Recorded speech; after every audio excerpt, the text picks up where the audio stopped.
अगर इताची होकागे होता तो क्या होता। इताची उचिहा नारुतो यूनिवर्स का सबसे मिस्टीरियस कैरेक्टर है जिसकी इंटेलिजेंट और पावर सबसे अलग है। लेकिन अगर इताची कभी होकागे बनता तो कोना विलेज का फ्यूचर कैसा होता, या क्या वो एक लेजेंडरी लीडर बन पाता, या फिर उसका पास्ट उसके अगेंस्ट होता। आज हम बात करेंगे इसी बारे में। इताची जिसे हम एक जीनियस, एक हीरो और एक विलन दोनों के रूप में देख चुके हैं, क्या होता अगर उसे होकागे बनने का मौका मिलता। क्या कोनहा विलेज और भी पावरफुल होता, या फिर कोनहा विलेज की हालत बस से बदतर हो जाती। सबसे पहले बात करेंगे इताची की लीडरशिप स्किल पर। इताची सिर्फ एक पावरफुल फाइटर ही नहीं था, बल्कि एक कमाल का थिंकर भी था। उसकी इंटेलिजेंट और डिसीजन मेकिंग एबिलिटी किसी होकागे से कम नहीं थी। इताची का डिसीजन मेकिंग और विजन कोनहा के लिए काफी फायदेमंद होता। वो डेंजो जैसे करप्ट लीडर्स को एक्सपोज कर देता और एक पीसफुल सिस्टम स्टैब्लिश करता। उचिहा और कोनहा के बीच में जो गलत फहमियां थी उनको खत्म कर देता और विलेज और भी स्ट्रॉन्ग हो जाता। अगर इताची होकागे होता तो उसका लीडरशिप स्टाइल मिनाटो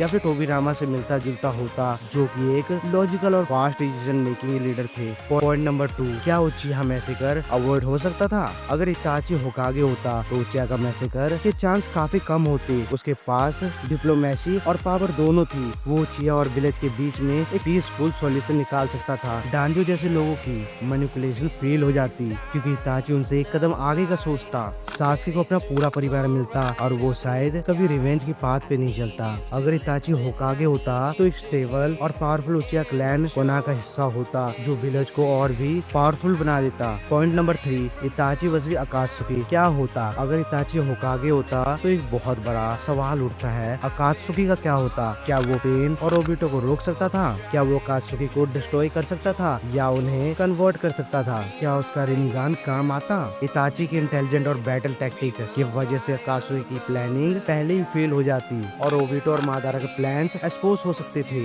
और फोर्थ ग्रेट निंजा वॉर शायद होती ही नहीं। पॉइंट नंबर 4, क्या नारुतो होकागे बन पाता। इताची के होकागे होने से नारुतो का ड्रीम इम्पैक्ट होता या नहीं। नारुतो एक पावरफुल निंजा बनता, लेकिन होकागे का रास्ता उसके लिए बहुत मुश्किल भरा होता। इताची का रूल इतना स्टेबल होता कि शायद नारुतो को होकागे बनने का मौका ही नहीं मिल पाता, या हो सकता है कि इताची खुद नारुतो को नेक्स्ट होकागे बनने के लिए ट्रेन करता। अगर इताची होकागे होता तो नारुतो एक लेजेंडरी शिनोबी बन जाता, लेकिन उसका होकागे बनने का सपना डिले हो सकता था। कंफ्यूजन्स, अगर इताची होकागे होता तो कोनहा एक और भी स्ट्रॉन्ग और पीसफुल विलेज होता। उचिहा क्लैन के वापस राइस होता। अकात्सुकी शायद कभी इतना स्ट्रॉन्ग हो ही नहीं पाता और नारुतो का फ्यूचर भी अलग होता। लेकिन इताची की कहानी हमेशा सैक्रिफाइस और पेन से भरी रही है, शायद इसलिए उसने कभी होकागे बनने का सपना नहीं देखा, क्योंकि उसके लिए उसका मिशन ही सब कुछ था। तो गाइस, क्या तुम चाहते थे कि इताची होकागे बनता। क्या तुम्हें लगता है कि वो कोनहा विलेज के लिए अच्छा लीडर होता। कमेंट करके जरूर बताना और वीडियो शेयर कर दो उन लोगों को जिनको नारुतो देखने में बहुत मजा आता है। अब वीडियो अच्छी लगी तो लाइक एंड सब्सक्राइब तो जरूर कर देना। अब मिलते हैं नेक्स्ट वीडियो के साथ। Bye bye, tata, see you.